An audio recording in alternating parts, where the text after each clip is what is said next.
మంచిది అని మామూలుగా అనలేదు. చాలా మంచి దేవుడు ఏ రకంగా మనల్ని చేసుకోవాలంటే తన ఒక స్వరూపం. నేను మొత్తం చెప్పదలుచుకోలేదు, మామూలుగా బేసిక్ అట్లా మీద పోతాను. ఎందుకంటే మనిషి స్వరూపం కొంతమంది అంటారు దేవుడు ఎక్కడ చూపెడు అంటాడు. దేవుని చూపెడితే దేవుని చూడగలుగుతాం మనము. ఎందుకంటే దేవుని స్వరూపంలో మనము ఎవరి స్వరూపం అంటే మనము దేవుని యొక్క స్వరూపము.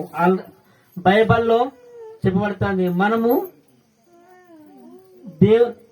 ఇమేజ్ ఆఫ్ గాడ్, మనము దేవుని యొక్క స్వరూపం. మనం ఉత్తవాళ్ళమే కాదు, మన దేవుడు ఉత్తగానే మనల్ని ఈ లోకానికి పెట్టలేదు, ఉత్తగానే మనల్ని పంపలేదు, వితౌట్ పర్పస్ మనల్ని పెట్టలేదు. అంటే మనకి ఏ ఉద్దేశం లేకుండా మనల్ని యేసుప్రభు ఈ లోకం మీద ఉంచలేదు. ఒక ఉద్దేశం ఉంది నీకు నాకు, ఏంటంటే తన పని చేయాలని. ఆయన మహిమార్థమైన దేవుడు చేసుకున్నాడు. కాబట్టి మనుషులు ఏం చేసిండు, అక్కడ ఆదాము ఎవరైతే ఆదామ వాళ్ళు మొదటిగా దేవుడు సృష్టించిన తన రూపంగా, అక్కడ ఆదామ చేసిన తప్పు ఎక్కడంటే దేవునికి మధ్య ఉన్న కనెక్షన్ ఏమైంది, కట్ అయిపోయింది.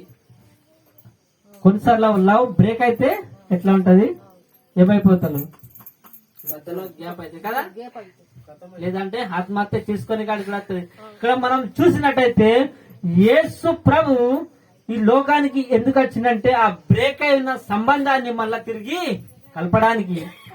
ఆదాము వాళ్ళు ఎక్కడైతే పాపం చేసిందో అప్పుడే వాళ్ళు దేవుని నుండి వాళ్ళ సంబంధం ఏమైంది, దూరం అయిపోయింది. ఎందుకని వాళ్ళు చేసిన చిన్న తప్పు, చిన్నదేంది అబద్ధము, తినకన్న దాన్ని తినలు, అదొక తప్పు. మళ్ళా దాన్ని కప్పు పెట్టుకోవడానికి ఇంకొకటి చేసుకుంటే ఇంకొకటి తప్పు.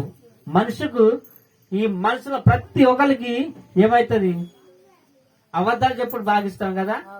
ఎక్కడి నుంచి చెప్పండి, ఇది సైతాన్ ఇచ్చింది. ఇది మనకు ఒక గిఫ్ట్ అనుకోకండి, గిఫ్టే ఒక రకంగా చూసుకుంటే